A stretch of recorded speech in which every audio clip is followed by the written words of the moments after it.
Magandang araw sa inyo mga banateros. At eto na nga, pag-uusapan na naman natin ng mga mainit-init na issue. Naku po, eto mukhang mukhang nalagpasan po ito ng ilang ating mga kababayan na merong binanggit si VP Sara Duterte na meron siyang video. Nako, ayan na naman tayo sa video. Eto nga, etong kay VP Sara Duterte ay talagang totoong video.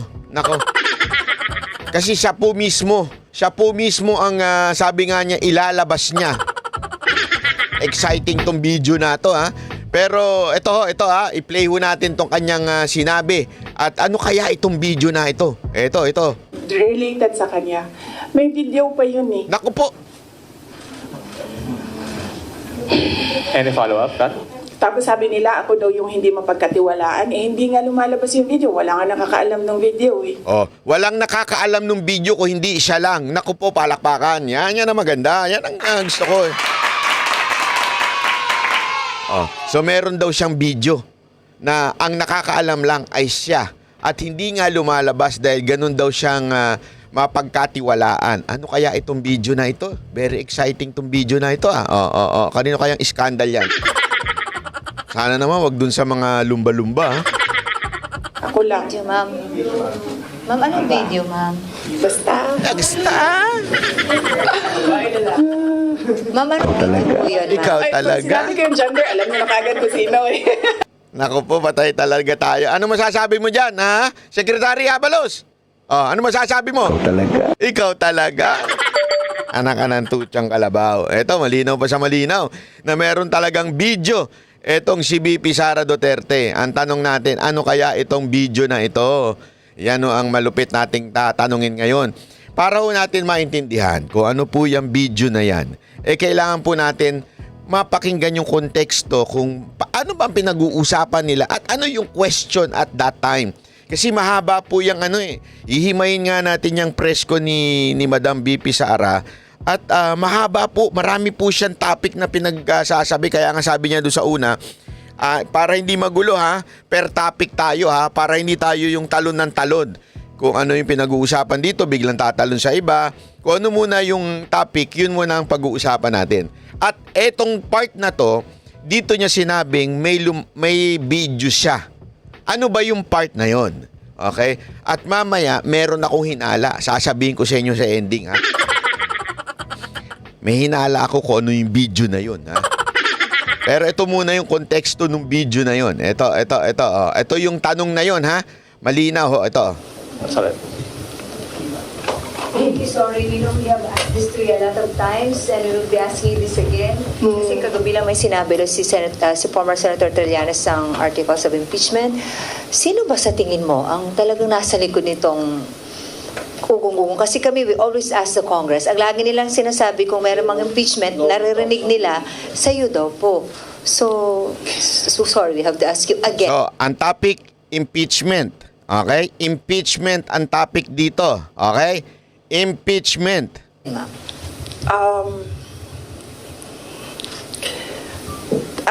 Kinote ko naman na si Representative Castro, di ba? Sa kanya nagsimula yan. I-quote ko ulit para Who's really behind it? meron akong mga notes ng codes dito eh. Yan na. Talagang, Ito yon, Inquirer ito, yung kinuha ko. Pero I think kinary din siya ng iba't ibang at saka kahit ano pang deny nila, kahapon lang, after na nitong mga press ko ni VP Sara Duterte, may balita na, meron na pong nagtipon-tipon na yung mga salot sa lipunan na mga makakaliwang grupo. At sinasabi nga nila, meron na silang dinadraft na impeachment.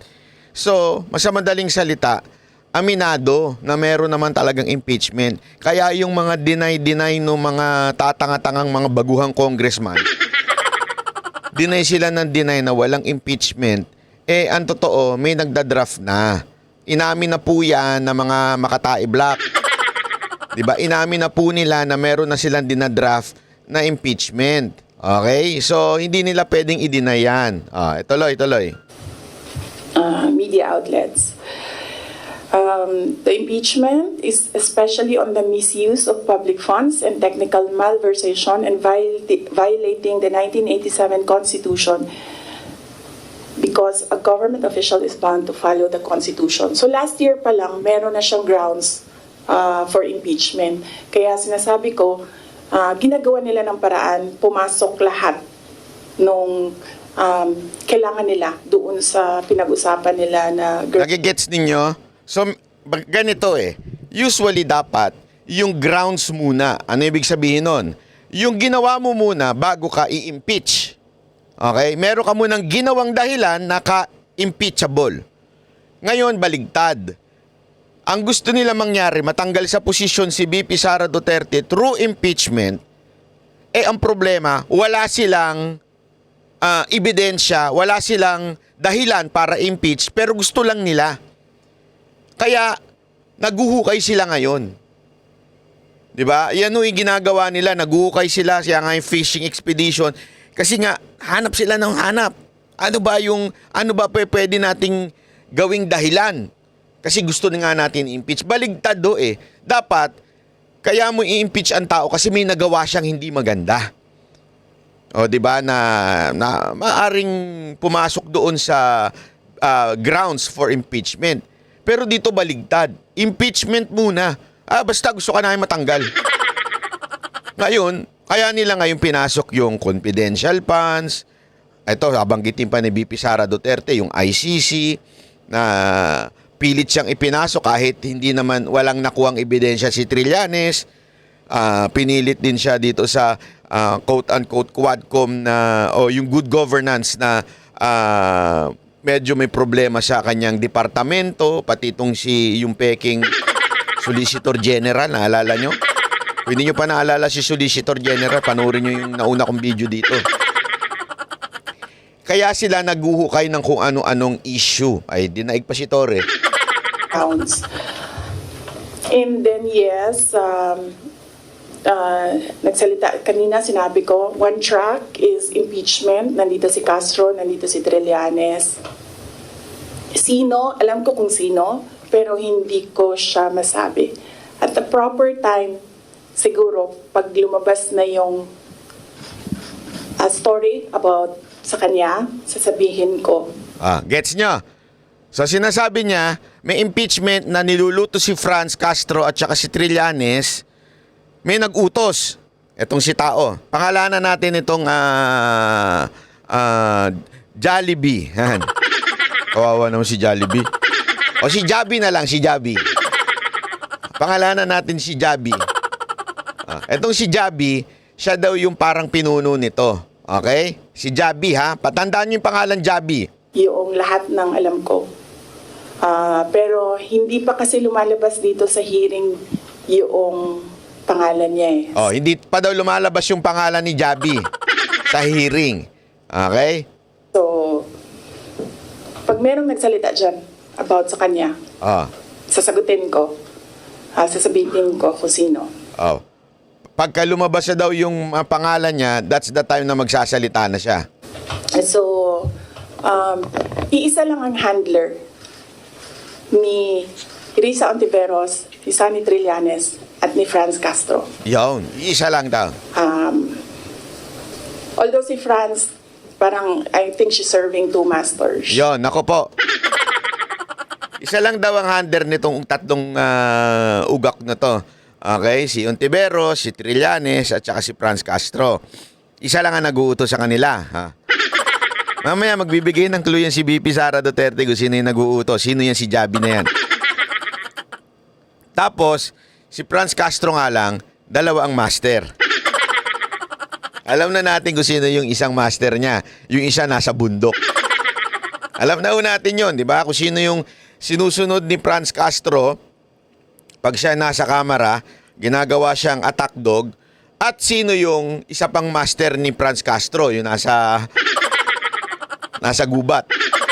Alam na natin kung sino yon, di ba? Alam na natin kung anong kampo yon. Hindi siya direct doon sa isa. Dito lang siya sa isa. Ayun. Isa lang ang handler nilang tatlo. Nako, isa lang. Isa lang. Grabing hining ngayon, ha? Humigop talaga si Madam, ha? Humigop ba yun o suminghot? Nako, Madam, malalim yun, malalim. Kasi ang dami nyo ng materials. Oo. Pag inubos natin lahat ngayon, Wala na. yung trabaho bukas. Tama, kawawa na yung mga vlogger. Sinasabi ni Madam, wala na kayong istorya, isa-isa lang. Sa sobrang ang haba nung isipin nyo sa sobrang haba nitong presko na ito, ilan lang yung kinuha ng media. Kaya nga sinabi niya, wag nyo munang tanungin sa akin. Kasi ilan lang naman ang ilalagay nyo dyan sa news nyo. Oh, 'di ba? Ilan lang naman 'yan. So ubos na kagad pag sinabi ko na lahat. Oh. Mapilit ito mga mga ilang bayarang media. Sunod na araw, sa susunod na buwan, ano pang trabaho ninyo? Wala Tama. na kayong balita. Nagiging sarcastic na si Madam dito. Wala na kayong balita. Pag sinabi ko na ngayon lahat. O 'di ba 'yan lang naman ang habol ninyo for the content kayo mga mainstream media. Si Madam kakaiba rin no? Ang cute niya mang asar. 'Di ba? Ang banateros pag nang asar nakakapikon Kaya ang daming pumipiyok Hindi totoo pag ang banateros, lalong-lalo na si Boss Dada. Si Boss Dada tsaka si Jay Guevara pag namikon yun, parang mga animal talaga Nakakapikon, ika nga Totoo, walang biro. Lalo na pag subukan nyo manood kay Boss Dada tsaka kay Jay Guevara pag namikon sila. Talagang pipiyok ka Oh, di ba? Totoo naman ito, taloy. Buti to si BP Sara Duterte pang nang asar. Cute siya, di ba? Oh. Hindi. Hindi. Alam niyo naman Oo nga naman. Gusto niyo lang manggaling sa akin. Oh, alam niyo naman kung sino yun. Alam niyo naman kung sino yun Yan ang number 1 clue niya. Alam niyo naman kung sino yun. Sino yung gusto ko matanggal. Sino yung galit na galit sa akin. Sino yung gustong maging presidente? Alam nyo naman kung sino yon. Gusto nyo lamang galing sa akin. Hindi ko magaya yun. Manggaling sa akin. Oh. Di ba? Iba talaga ang kakita nito ni Madam BP. Alam mo, we know the person. Alam niyo kung sino. Gusto niyo lang manggaling sa akin. Oh, gusto nyo lamang galing sa akin. Ang galambing-galambing. Alam nyo naman, pinipilit kasi siya kung sino yun Alam nyo naman. Eto, tanong ko mga kababayan, alam nyo ba kung sino yun? Alam nyo ba kung sino yun? Yung, i-comment nyo dyan sa baba. I-comment ninyo kung sino yun. Pero mamaya na, kasi meron kasi siyang kwento kasi hindi pa kasi lumalabas, so hindi ko. Oh, may kwento pa siya na hindi pa daw lumalabas. Yan ang clue. Okay? May hinala kasi ako Sabihin ko na ba yung hinala ko? Unya.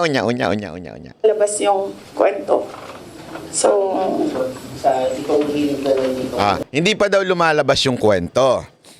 This was, I think it was 2 days ago, if I'm not, if I'm correct. This was 2 days ago. Between now, na ginagawa ko itong video, and that press con, anong kwento ang lumabas? Kasi sabi ni BP Sara Duterte, hindi pa kasi lumalabas yung kwento. Ako may hinala. May isang vlogger, na very credible vlogger, na biglang out of nowhere, biglang binalik niya yung kwento about Romualdez and Okada. Sa totoo lang, sa loob-loob ko nga, matagal na tong issue Bakit ngayon lang niya ipinaliwanag ng malalim? Malalim yung pagkapaliwanag niya Walang iba kung hindi si Madam Sas ang nagpaliwanag po niyan. Ang ganda ng kanyang paliwanag. Out of nowhere, biglang lumabas yung kwento na yon. Ang tanong, bakit? Bakit biglang lumabas yung kwento na yon? Ito ba yung sinasabi ni Madam BP Sara Duterte na hindi pa kasi lumalabas yung kwento? Siya po ba yung dapat maglabas noon? at nasabihan siya na ilabas yung kwento? Hindi ako sure. Wala akong alam. Hindi po ako wala po ako sa inner circle ni VP Sara Duterte.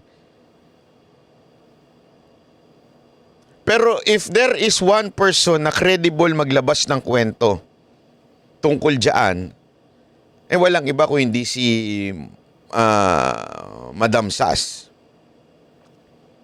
Ito kaya yung kwento na yun. Nasabi nga ni VP Sara Duterte, antayin muna lumabas yung kwento. Tapos, may video. Yung video kaya tungkol ito doon sa panunuhol.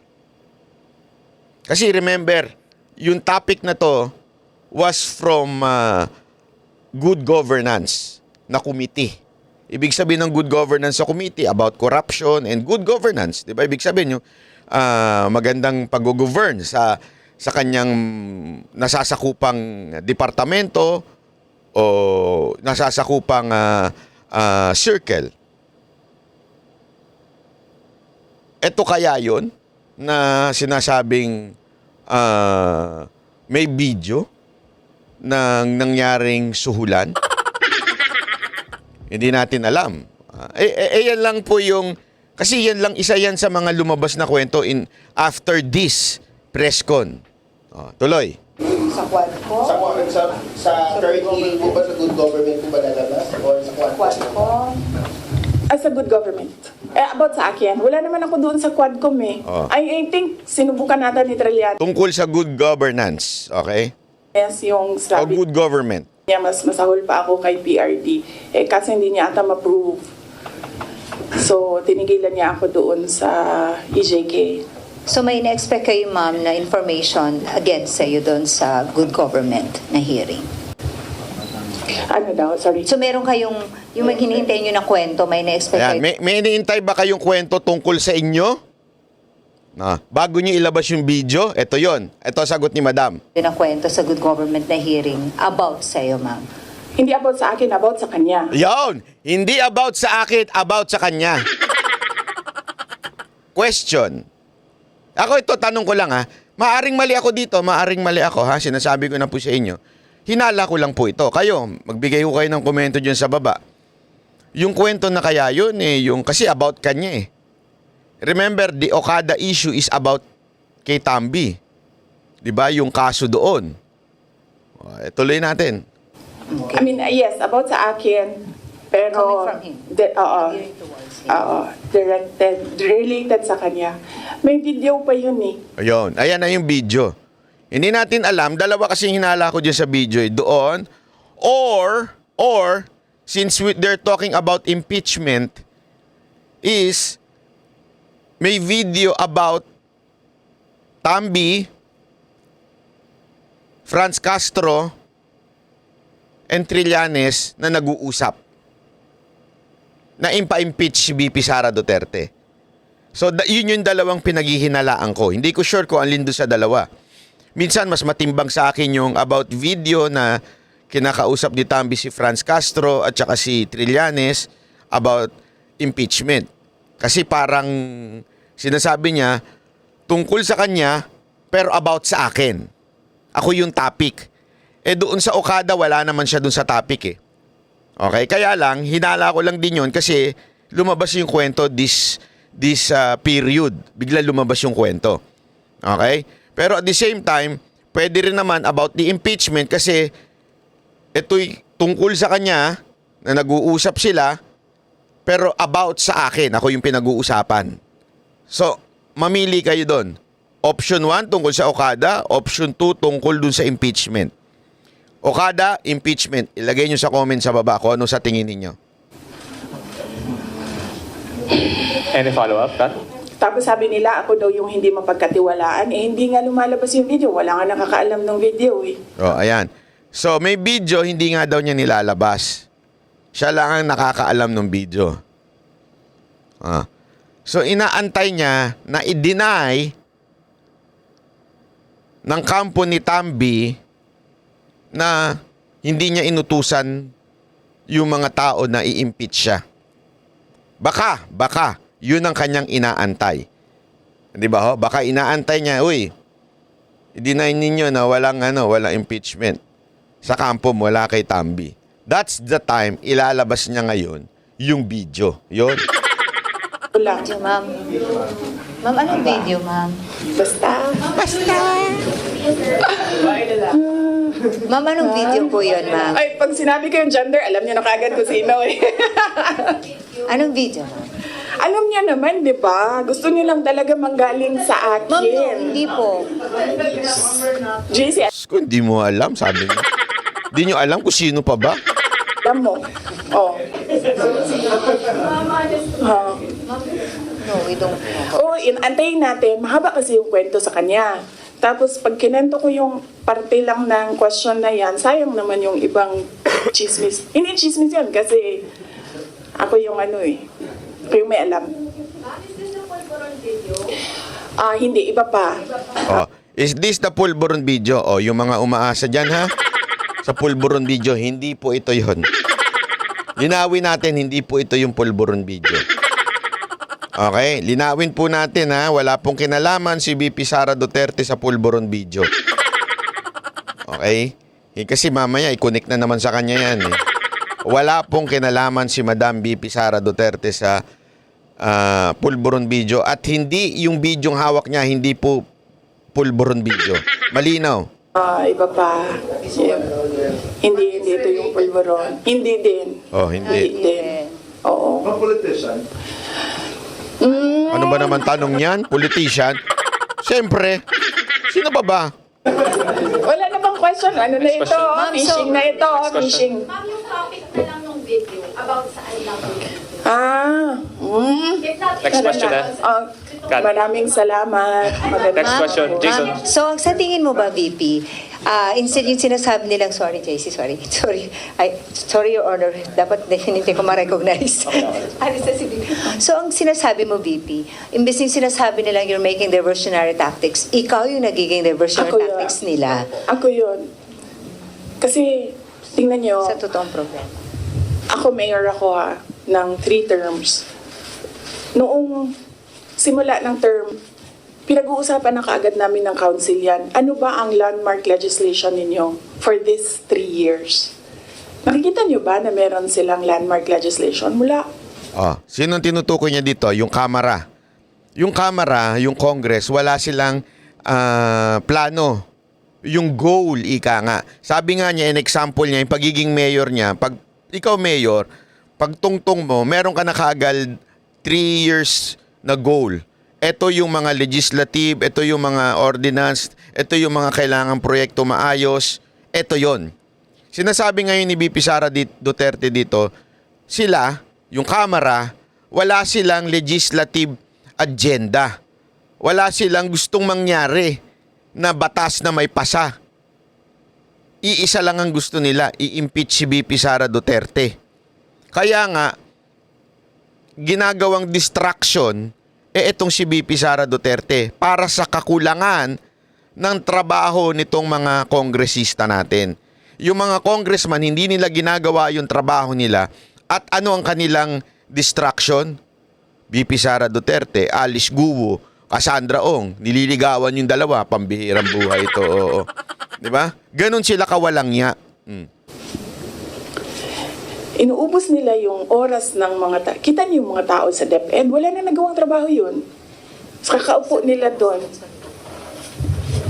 Inuubos nila yung pera ng taong bayan diyan sa mga hearings nila going after me. And wala silang pake kasi ang gagawin lang nila is magbigay ng pera kung saan-saan. Yun. So kino-connect niya, wala silang pakialam dun sa accomplishment ng Kamara.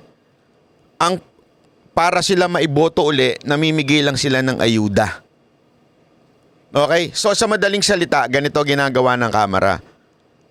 They're not functioning well yung according sa kanilang job description, which is to make a law that would help the citizen ng ating bayan, pero ang ginagawa lang nila para meron silang quote-unquote trabaho ay yung iniimbestigahan lang nila yung mga katulad niya ni VP Sara Duterte. Distraction, ika nga. paano ngayon sila iboboto ng tao? Yan sinasabi ni BP Sara Duterte. Namimigay lang sila na namimigay ng ayuda. Pero hindi nila ginagawa yung talagang tunay na trabaho ng mga congressman to make laws o batas. Kasi wala naman kasing projects na masasabi natin. Ang ano sa amin yan, pag umuupo ako, ewan ko lang sa iba. Ako, nung mayor ako, pinag-uusapan ka agad, ano ang big ticket project ng 3 taon na ito? Ano ang landmark legislation ng taong ito? Kasi yan yung gamitin namin para ma-re-elect kami. Diba? Yan yung sasabihin namin, kita nyo? May landmark legislation tayo. So, dapat kasi pag upo mo, ganyan yan, diba? Sasabihin mo sa mga tao, in 6 years, pinakamayaman na ang Pilipinas, in 6 years, ganito, may security, dami kang. And then lahat ng trabaho mo, papunta siya doon. Para Goal, example nga po nito is goal-oriented. Dapat ang isang politiko. Kasi ganun daw siya bilang mayor. 'Di ba? Ginugol niya, ito landmark project nila. Itong camera wala. Distracted sa ganda ni Cassandra Ong. Kaya na lang nagpapakit yung mga dito kay Cassandra Ong at saka kay Alice Guo. Para pag-alis mo, nakikita ng mga tao yung trabaho for the past 6 years. So, Follow up. Other matters. oo, okay lang kasi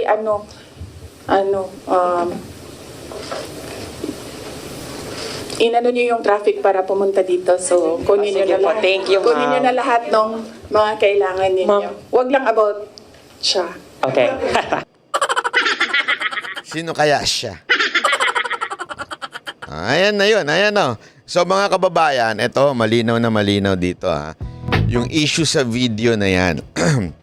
Yung video na yan, it's about someone na may plano tungkol kay BP Sara Duterte.